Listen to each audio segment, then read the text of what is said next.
दोस्तों सोयाबीन के बाज़ार में यहाँ से तेज़ी की उम्मीद काफ़ी ज़्यादा लग रही है, क्योंकि दोस्तों यूएसडी की रिपोर्ट ने भी ये सामने दोस्तों रखा है कि उत्पादन घटा है वैश्विक स्तर पर भी। और सोफा के हवाले से कुछ महत्वपूर्ण आंकड़े अभी सामने आए हैं, जो कि आगामी दिनों में दोस्तों भारतीय सोयाबीन बाजार की चाल निर्धारण करने में अपनी प्रमुख भूमिका निभाने वाली है। सरकारी खरीदी और सरकारी नीतियों पर बात करने वाले हैं, उसी के साथ में सोयाबीन की दोस्तों वैश्विक और अंतर्राष्ट्रीय स्तरों पर क्या स्थिति है और घरेलू स्तर पर क्या स्थिति बनी हुई, इस पर बात करेंगे। भविष्य में दृष्टिकोण क्या बन सकता है सोयाबीन बाजार का, और क्या सोयाबीन बाजार यहाँ से दोस्तों 5200 या फिर 5500 के जो बड़ा स्तर है इसे अचीव कर पाएगा। बाजार का सपोर्ट एंड रेजिस्टेंट क्या बना है, क्या यहाँ से करेक्शन आ सकता है या फिर कितनी दोस्तों गुंजाइश करेक्शन की है, इस पर बात करने वाले हैं। तो वीडियो काफ़ी लाभदायक इन्फॉर्मेटिव आपके लिए रहेगी, आप अंत तक अवश्य देखिए।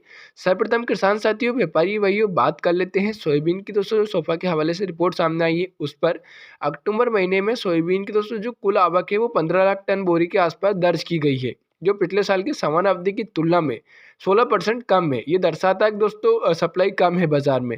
वहीं क्रॉसिंग दोस्तों 10.50 लाख दोस्तों 50% से बढ़कर 10.5 लाख टन दर्ज की गई है।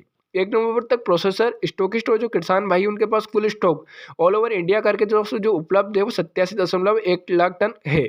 और दोस्तों पिछले साल की यदि बात करें तो इसी समान अवधि में यानी नवंबर महीने में दोस्तों 113.3 लाख टन की दोस्तों स्टॉक मौजूद था, और इस बार कम है दोस्तों उत्पादन जो स्टॉक है वो दोस्तों 23%। इसका कारण दोस्तों पीला मोजक वायरस और दोस्तों एक कई अन्य वायरस और दोस्तों उत्पादन कम निकलना।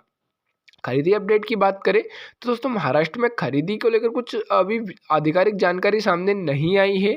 स्थानीय किसानों के अनुसार दोस्तों ये मान के चलिए कि सरकार झिझक रही है दोस्तों अपनी पूरी क्षमता से खरीदी करने में, जिस कारण से पैसे की जरूरत होने के कारण किसान परेशान होकर दोस्तों अपनी उपज को औने पौने दामों पर दोस्तों अभी मार्केट में बेच रहे हैं खुले बाजारों में। सोया मिल की अपडेट के ऊपर बात करें तो दोस्तों पिछले सप्ताह अंतर्राष्ट्रीय बाजारों में सोया मिल की कीमतें स्थिर से मजबूत बनी रही।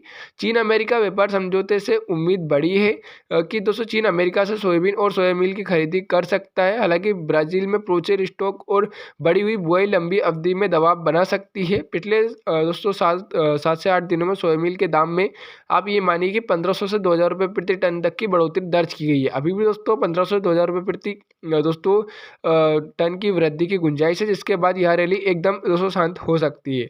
भविष्य दृष्टिकोण क्या बन रहा है दोस्तों सोयाबीन बाजार का हमारे घरेलू स्तर पर इन फंडामेंटल्स को देखने के बाद महाराष्ट्र कीर्ति प्लांट ने इस सप्ताह दोस्तों 5000 के लक्ष्य को छू लिया था। हालांकि दोस्तों 5000 के ऊपर टिक नहीं पाया बाजार और ऊपरी स्तर से लगभग 150 रुपये तक बाजार फिसल गया।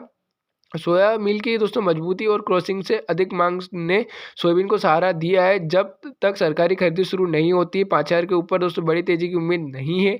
यहाँ से 50 से 200 रुपये तक दोस्तों करेक्शन देखने को मिल सकता है। इसके बाद दोस्तों स्थिरीकरण और रिकवरी की संभावना है। चूंकि दोस्तों 5000 के ऊपर बाजार टिक नहीं पाया तो यहाँ मजबूत रेजिस्टेंट लेवल बना हुआ है, इसलिए व्यापारी भाई को दोस्तों इस पर विशेष ध्यान देना चाहिए। और दोस्तों सपोर्ट लेवल की बात करें तो सोयाबीन का सपोर्ट लेवल 3800 रुपये बना हुआ है। इन सबका दोस्तों मिश्रित फंडामेंटल दे तो आप मध्य प्रदेश के यदि किसान भाई है तो आप भावांतर योजना के तहत लाभ ले सकते हैं। और महाराष्ट्र में यदि सरकारी खरीदी प्रारंभ होती है तो किसान भाई उस पर दोस्तों अपना माल बेच सकते हैं। बाकी दोस्तों व्यापार आप हमेशा विवेक से करें। धन्यवाद।